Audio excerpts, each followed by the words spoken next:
Hello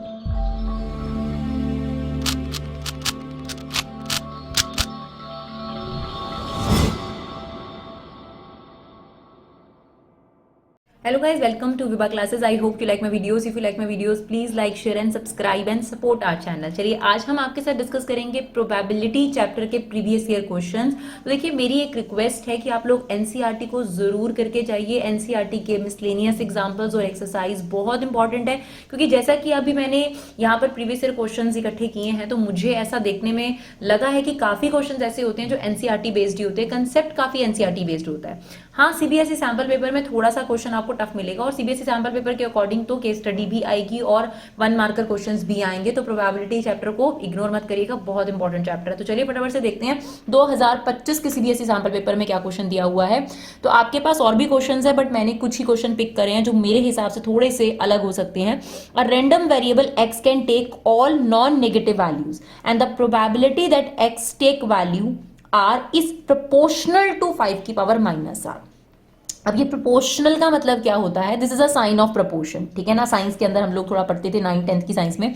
तो ये कहता है कि इसकी जो प्रोबेबिलिटी है that is proportional to this. अब जैसे ये प्रोपोर्शनल का साइन हटता है तो इक्वल टू का साइन तभी लगता है जब यहाँ पे कोई कांस्टेंट वैल्यू आ जाती है। दैट मीन्स कि ये इसके प्रोपोर्शनल है, यानी इसके कोई कांस्टेंट रेशो है, यानी इसके साथ इसकी एक constant ratio and that constant ratio is used के, ठीक है। तो जैसे इक्वल टू का साइन आया यहाँ के आ गया, ठीक है ना।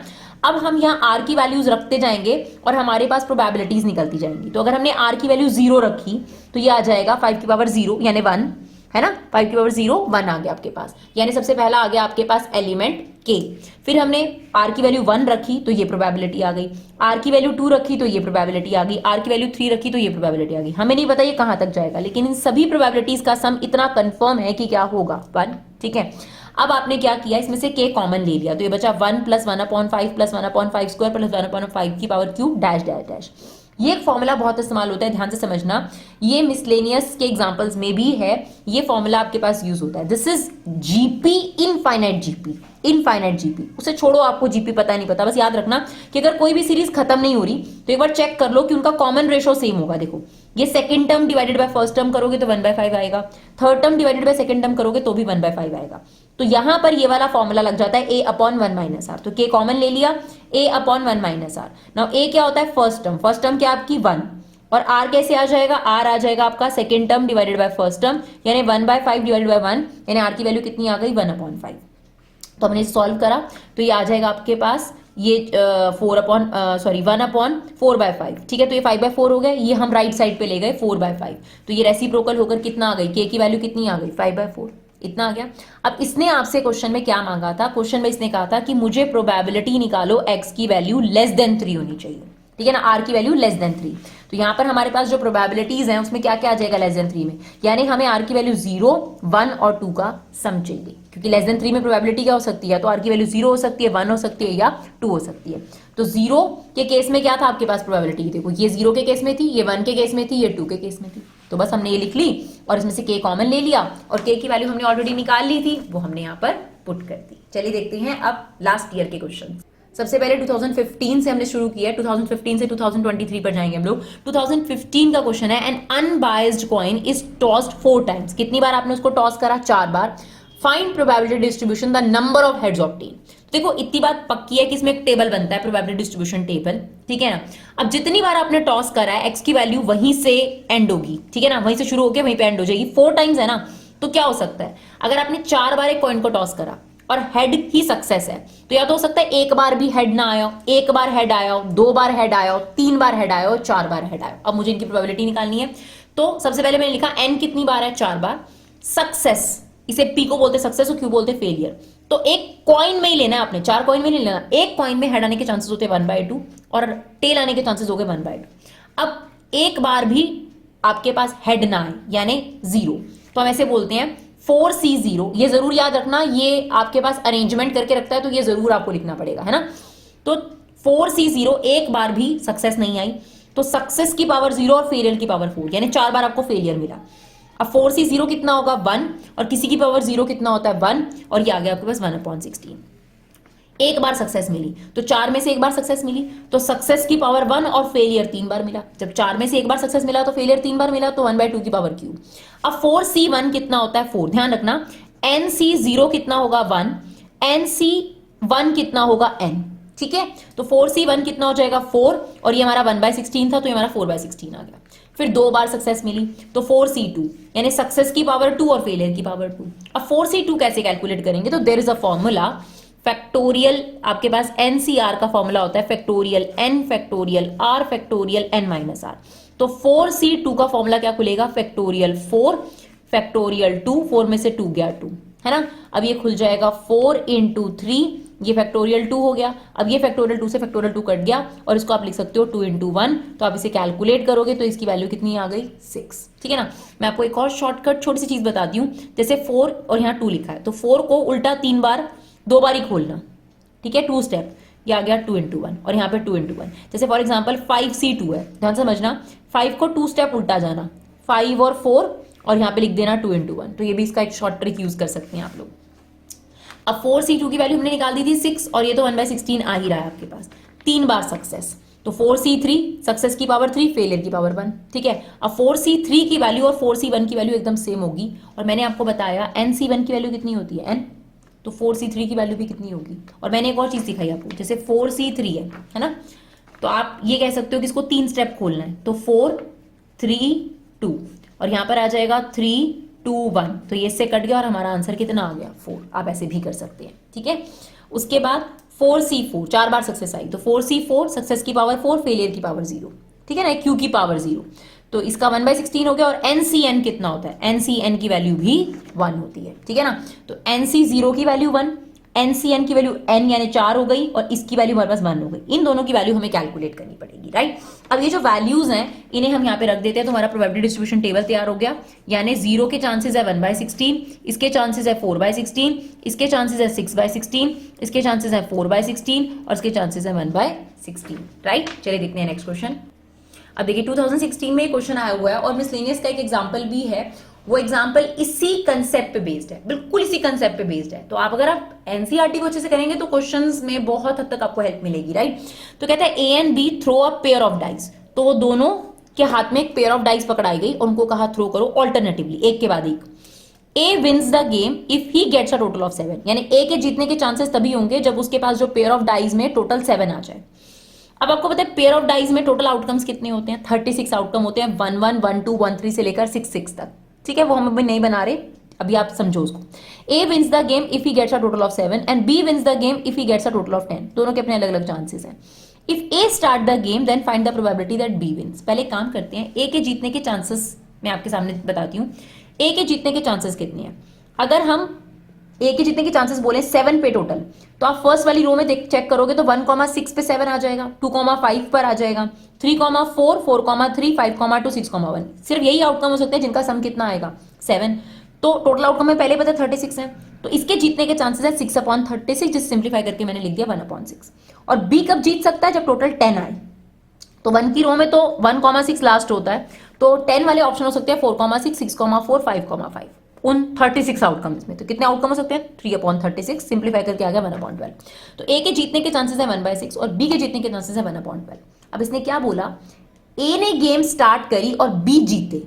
अगर ए ने गेम स्टार्ट करी, आप देखो ये पर्सन ए है ये बी है, अगर ए ने स्टार्ट करी और बी जीते तो बी के पास तो सेकंड चांस आएगा, फिर फोर्थ चांस आएगा, फिर सिक्स्थ चांस आएगा, फिर एट्थ चांस आएगा। यानी बी के जीतने के चांसेस कब हो सकते हैं, सेकंड फोर्थ सिक्स्थ एट। तो कुछ इस तरीके से हम इसको लिखते हैं, ए ने स्टार्ट करा और बी जीते, तो इसका मतलब हमें यहां प्रोबेबिलिटी में ए को पहले हराना है। तो ए हारा, बी सेकंड नंबर पे जीत सकता है, ठीक है। फिर ए हारा, बी हारा, ए हारा, बी अब फोर्थ पर ही जीत सकता है, क्योंकि इसने क्लियरली मुझे कहा कि ए स्टार्ट करे लेकिन बी जीते। और क्या हो सकता है, आपके पास ए जो है सिक्स्थ नंबर पे जीत सकता है, एंड सो ऑन। क्लियर। ऐसे करके कहता ए ने गेम स्टार्ट करी और ए जीते, तो ए फर्स्ट में जीत सकता है, या तो फर्स्ट में जीत सकता है, या थर्ड में जीत सकता है, फिफ्थ में। तो ए जीते, या फिर वो ए कब जीतेगा, थर्ड में, या ए कब जीत सकता है आपके पास फिफ्थ में। तो ये ऑप्शन आपके पास हो सकती है, ठीक है। फिलहाल एक बात याद रखना, अगर ए ने स्टार्ट करी और बी जीतने के चांसेस आप बता रहे हो, और अगर आपको ए स्टार्ट ए विंस निकालना है, तो आप 1 में से इस प्रोबेबिलिटी को भी माइनस कर दोगे तो भी आपका आंसर आ जाएगा, राइट। तो अब हमें क्या करना है, ए ना जीते, तो ए ना जीते, ए जीतने के चांसेस 1/6 है, तो ए ना जीते के चांसेस कितने हो जाएंगे 5/6। बी जीता 1/12, ए नहीं जीते, बी नहीं जीते, ए नहीं जीते, तो ए ना जीते 5/6, बी ना जीते 11/12, ए ना जीते 5/6 और बी विन कर गया 1/12। तो इट्स गोइंग ऑन। अब ये फिर से इनफाइनाइट सीरीज बन गई आपके पास और इसमें यही वाला फॉर्मूला यूज होता है, S is equal to A upon 1 minus R, right. तो ए क्या होता है फर्स्ट टर्म, तो फर्स्ट टर्म हमारी ये है 5/72 और आर कैसे निकाला है मैंने, ये देखो A2/A1, यानी इस पूरी टर्म से, this is second term, this is first term, इसको डिवाइड करा तो 55/72 मैंने रख दिया, ठीक है ना। तो अब इसे सॉल्व करेंगे तो सॉल्व करके आ रहा है हमारा 5/17। ये है अगर ए ने स्टार्ट करा और बी जीते, और अगर आपको निकालना है ए ने स्टार्ट करा ए जीते, तो 1 में से इस प्रोबेबिलिटी को क्या कर दीजिए, माइनस कर दीजिए। अब एक 2017 में क्वेश्चन आया था, बहुत बढ़िया क्वेश्चन है, देखिए x can take only the value 0 1 2 3, यानी टेबल में बता दिया कि x की वैल्यू यही हो सकती है, और इसने कहा प्रोबेबिलिटी 0 पर और 1 पे p है और 2 और 3 की प्रोबेबिलिटी सेम है, क्या है वो नहीं बताई। सच दैट प्रोबेबिलिटी को जब हमने x² से मल्टीप्लाई करा that is equal to twice of this, और ये होता है मीन आपके पास, p ऑफ x का सम क्या होता है mean, find the value of p। सबसे पहले मैंने टेबल क्रिएट करा और टेबल में मुझे दे रखी है x की वैल्यू 3 तक, और मुझे उसने बोला 0 पर p है और 1 पे p है, और उसने बोला इन दोनों की प्रोबेबिलिटी सेम है, ठीक है।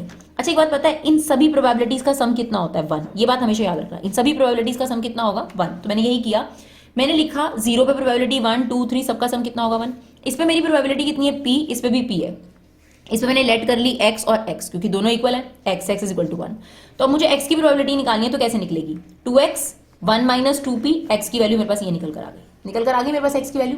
अब मुझे ये चीज दे रखी थी, तो ये चीज निकालने के लिए मुझे टेबल बनाना पड़ेगा, तो मैंने टेबल को वर्टिकल फॉर्म में बना लिया, ज्यादा बेटर लगता है।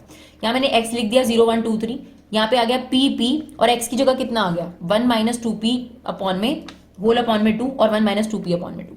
अब मुझे निकालना है px², देखो यहाँ पर मुझे दे रखा है ना सिचुएशन px² का सम, तो मैंने x² करा और इसे मल्टीप्लाई कर दिया, 0 का स्क्वायर इंटू दिस 0, 1 का स्क्वायर इंटू दिस ये, 2 का स्क्वायर 4 इंटू दिस करेंगे तो ये आ जाएगा, 3 का स्क्वायर 9 इंटू दिस करेंगे तो ये आ गया, ठीक है। और एक दे रखा है px, तो इन दोनों को मल्टीप्लाई कर देंगे, दोनों कॉलम को, ये आ गया। अब मुझे ये दे रखा है कि इस कॉलम का टोटल इस कॉलम के ट्वाइस के इक्वल है, तो मैंने इसका टोटल लिया 0 plus p plus this equal to twice of इस कॉलम का टोटल, इज इट ओके। अब आप इसे सिंप्लीफाई करो, मैंने इसे सिंप्लीफाई करा, एलसीएम लिया 2, ठीक है ना। सिंप्लीफाई करके ये वाले 2 से ये वाला 2 कट गया, या इधर से काट लो एक ही बात है, कोई फर्क नहीं पड़ता। और मैंने यहाँ पे 2 रखा था, सॉरी इस वाले 2 से इस 2 को काट दिया, फिर बाद में मैं ये 2 यहाँ ले आ गई थी, क्रॉस मल्टीप्लाई करके हमारे पास किसकी वैल्यू आ जाएगी, p की वैल्यू आ जाएगी। तो काफी अच्छा क्वेश्चन लगा था मुझे, ये 2017 में आया था आपके पास।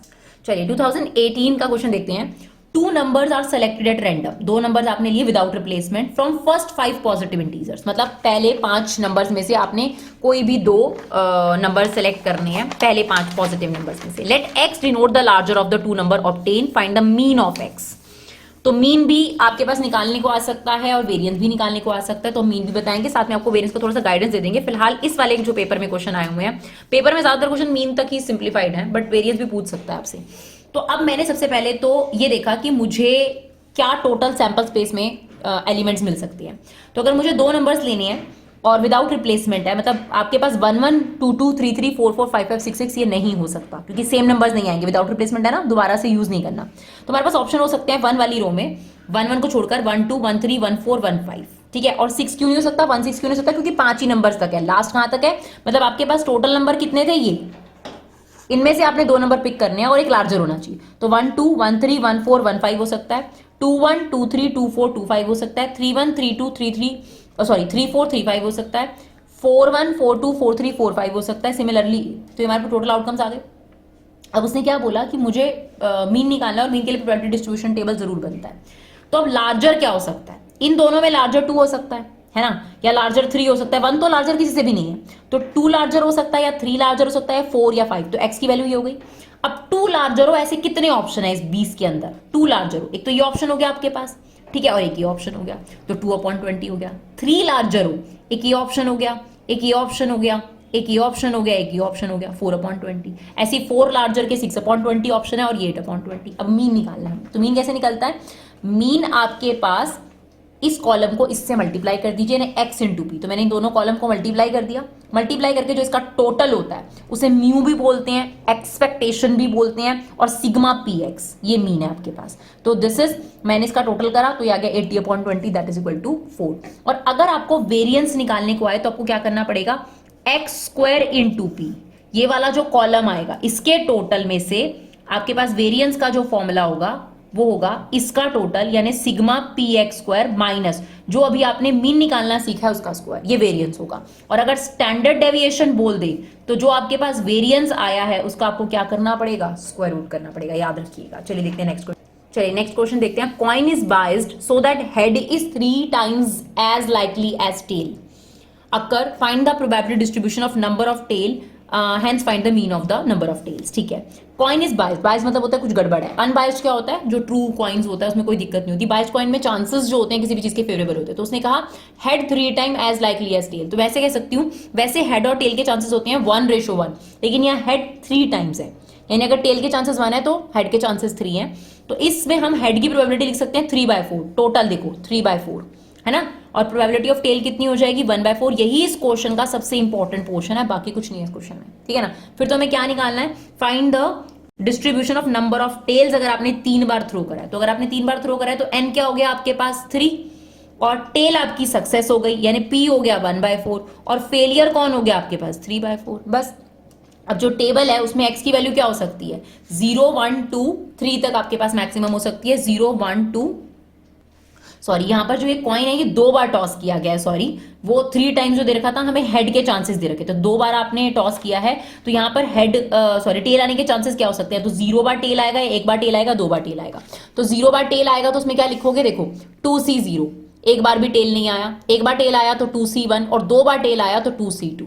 तो टेल आने की प्रोबेबिलिटी, एक बार भी टेल नहीं आया इसका मतलब दोनों बार 3/4 आया, और एक बार टेल आया तो एक बार 1/4 आया, एक बार 3/4 आया, और दोनों बार टेल आया तो 1/4 2 बार आ गया, ठीक है ना। अब 2C0 की वैल्यू कितनी होती है 1, और 2C2 की वैल्यू भी कितनी होती है 1, तो इन दोनों की वैल्यू क्लियर है। और इसकी वैल्यू भी मैंने आपको बताई थी, NC1 की वैल्यू कितनी होती है n, तो 2C1 की वैल्यू हो जाएगी 2, ठीक है। तो इसको मल्टीप्लाई करेंगे 6/16, तो ये आपके पास वैल्यूज आ गई, ये टेबल बन गया। अब मीन निकालना तो बहुत आसान है। मीन कैसे निकलता है, मीन एक्सपेक्टेशन या म्यू, इस कॉलम को इससे मल्टीप्लाई कर दो, टोटल करते हो 0 × 9/16, 1 into this 2 into this। और अगर वेरिएंस निकालना हो तो मैंने आपको बताया क्या करना पड़ेगा, आपको वेरिएंस निकालने के लिए आपको x² इंटू पी एक्स ये कर उसका सम करना पड़ेगा उस कॉलम का, और जो आपने मीन निकाला है अभी अभी उसका स्क्वायर करो तो वेरिएंस निकल जाएगा, और जब वेरिएंस निकल जाएगा उसका स्क्वायर रूट निकालोगे तो स्टैंडर्ड डेविएशन निकल जाएगा। चलिए 2023 का क्वेश्चन देखते हैं last. 2 balls are drawn at random 1 by 1 with replacement from an urn containing equal number of red and green ball. तो ये नहीं बताया नंबर ऑफ रेड और ग्रीन बॉल कितनी, बट ये बताया नंबर ऑफ रेड और ग्रीन बॉल इक्वल है। तो देखो अगर इक्वल होंगी, मान लो 20-20 भी हो या 30-30 भी हो, तो इसका मतलब यही होता है ना, रेशो तो फिर 1:1 ही आ रही है फाइनली, चाहे कितनी भी हो उससे क्या फर्क पड़ता है, चाहे वो 20 बॉल हो, चाहे 30 बॉल हो, चाहे 100 बॉल हो, जब उनका रेशो निकाला जाएगा तो 1:1 ही आएगा। तो रेड और ग्रीन का जो रेशो हो गया वो 1:1 हो गया, यानी रेड के सक्सेस हो गई 1/2 और ग्रीन की सक्सेस होगी 1/2। आपसे क्या कहता है, find the probability distribution of number of red ball. आपको रेड बॉल, और आपने टोटल कितनी बॉल्स निकाली है 2 बॉल, तो इसका मतलब जो x की वैल्यू है वो कितनी हो सकती है 0 1 2। तो हमारा जो टेबल होगा उसमें x की वैल्यू क्या हो सकती है 0 1 2। अब 2 रेड बॉल आपने निकाली और चांसेस क्या हो सकता है 0 रेड बॉल, तो 2C0, 1 red ball 2C1, 2 red ball, तो एक बार भी रेड बॉल नहीं आई, 1 रेड बॉल आई, 2 रेड बॉल आई, तो यहाँ पे सबसे पहले लिख दो 2C0, एक बार भी रेड नहीं, एक बार रेड और दोनों बार रेड, तो एक बार भी रेड नहीं आई तो दोनों बार ग्रीन आई, तो ग्रीन की पावर सॉरी इसकी पावर 0 और ग्रीन की पावर हमने क्या कर दी 2, ठीक है ना।